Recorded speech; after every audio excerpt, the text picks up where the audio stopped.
चलिए आइए अब हम लोग देखते हैं कैलकुलेशन ऑफ कॉस्ट। कॉस्ट को कैसे कैलकुलेट किया जाता है ये आप समझिए। Total cost of a given volume of output is the sum of the explicit and implicit cost and normal profit. अब देखिए, जो आउटपुट कर रहे हो उसका टोटल कॉस्ट आप कैसे निकाल रहे हो? Explicit plus implicit plus normal profit. In the previous section, we have learned that production costs are classified into fixed cost and variable cost. इसके आगे के वीडियो में हम लोग ये पढ़े थे कि जो प्रोडक्शन कॉस्ट है वो फिक्स कॉस्ट और वेरिएबल कॉस्ट को मिला के होता है। These two costs together make total cost. Fix cost और वेरिएबल कॉस्ट को मिला के होता है टोटल कॉस्ट। अब देखिए, टोटल कॉस्ट का फॉर्मूला क्या है? Total cost is equal to total fixed cost plus total variable cost. ये रहा, where TC stands for total cost, TFC for total fixed cost and TVC for total variable cost. When a production unit is established but there is no production, total cost is the same as the total fixed cost. मान लीजिए आप एक production unit लगाए लेकिन आप कुछ production नहीं किए तो भी आपका फिक्स कॉस्ट तो लगेगा ही, इसीलिए उस केस में टोटल कॉस्ट जो हो गया वही टोटल फिक्स कॉस्ट हो गया। As production takes place, variable cost is also incurred and so total cost changes. जैसे ही आप प्रोडक्शन करने लगते हो आपका वेरिएबल कॉस्ट आने लगता है, तो वेरिएबल कॉस्ट को आप मिलाते हो और इससे आपका बन जाता है टोटल कॉस्ट। ठीक है, total cost increases as the quantity of output rises. जैसे जैसे आपका क्वांटिटी ऑफ आउटपुट बढ़ेगा आपका टोटल कॉस्ट बढ़ेगा। क्यों? The change in total cost equals the change in total variable cost.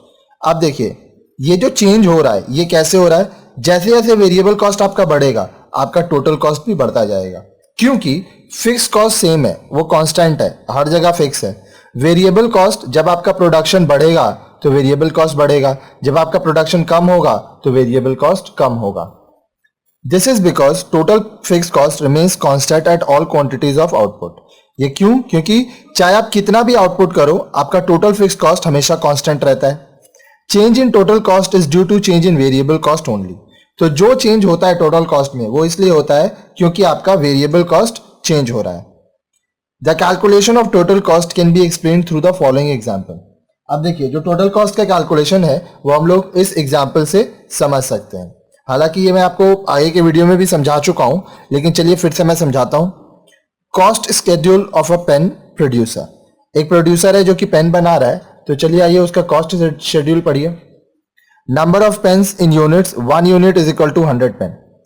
एक यूनिट मतलब 100 पेन, तो 1 यूनिट मतलब 100 पेन्स, 2 यूनिट्स मतलब 200 पेन्स, 3 यूनिट्स मतलब 300 पेन्स, 4 यूनिट्स मतलब 400 पेन्स, 5 यूनिट्स मतलब 500 पेन्स। ठीक है, आप 1 2 3 4 5 लिखोगे क्योंकि आप यहाँ पे ये चीज लिख दिए।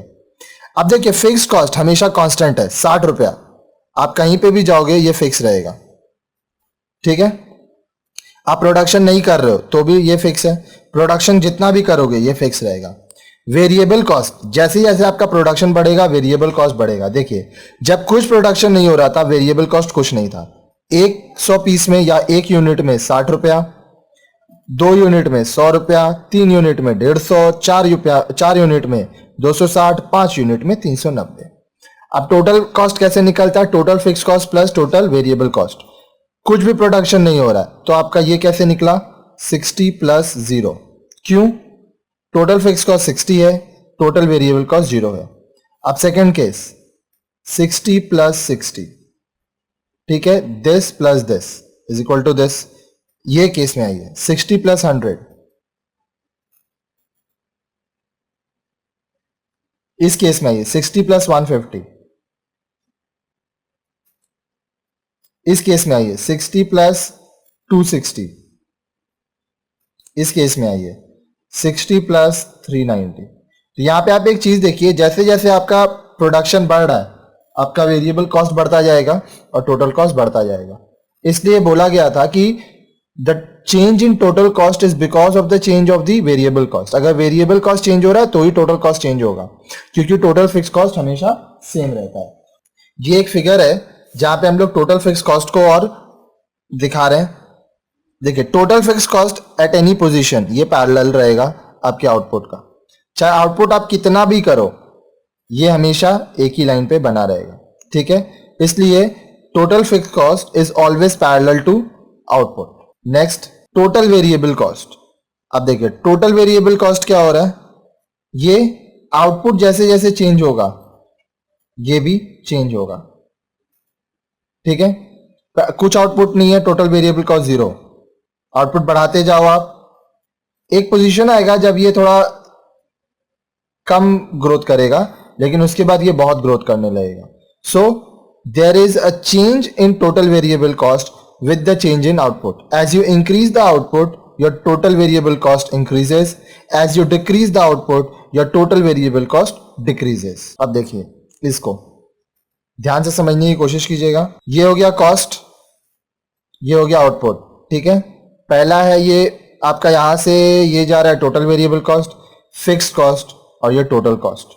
टोटल कॉस्ट जब कुछ भी नहीं हो रहा है तो यहीं पे होगा, इस पॉइंट में मिलेगा टोटल फिक्स कॉस्ट जितना है। जैसे जैसे आप आउटपुट बढ़ाते जाओगे, ठीक है, total variable cost plus total fix cost ये दोनों मिला के टोटल कॉस्ट बनेगा, ठीक है। तो यहां पे आप एक चीज दीजिए, जैसे जैसे आपका वेरिएबल कॉस्ट बदल रहा है उसी तरह से आपका टोटल कॉस्ट भी चेंज हो रहा है, ठीक है। इसलिए वहां पे बोला गया था कि total fix cost will always remain constant, ये हमेशा सेम है, ये हमेशा पैरेलल है आउटपुट के। टोटल वेरिएबल कॉस्ट जैसे जैसे आपका प्रोडक्शन बढ़ेगा ये भी बढ़ेगा, जैसे जैसे प्रोडक्शन कम होगा ये भी कम होगा। टोटल कॉस्ट इन दोनों को मिला के होता है, इसलिए फिक्स तो हमेशा फिक्स्ड है, लेकिन जैसे जैसे वेरिएबल कॉस्ट आप आउटपुट बढ़ाते जाओगे टोटल कॉस्ट बढ़ता जाएगा, आउटपुट कम करते जाओगे टोटल कॉस्ट कम होता जाएगा। लेकिन ये याद रखिएगा, टोटल फिक्स कॉस्ट कभी भी जीरो नहीं हो सकता, टोटल कॉस्ट कभी भी जीरो नहीं हो सकता, लेकिन टोटल वेरिएबल कॉस्ट जीरो हो सकता है।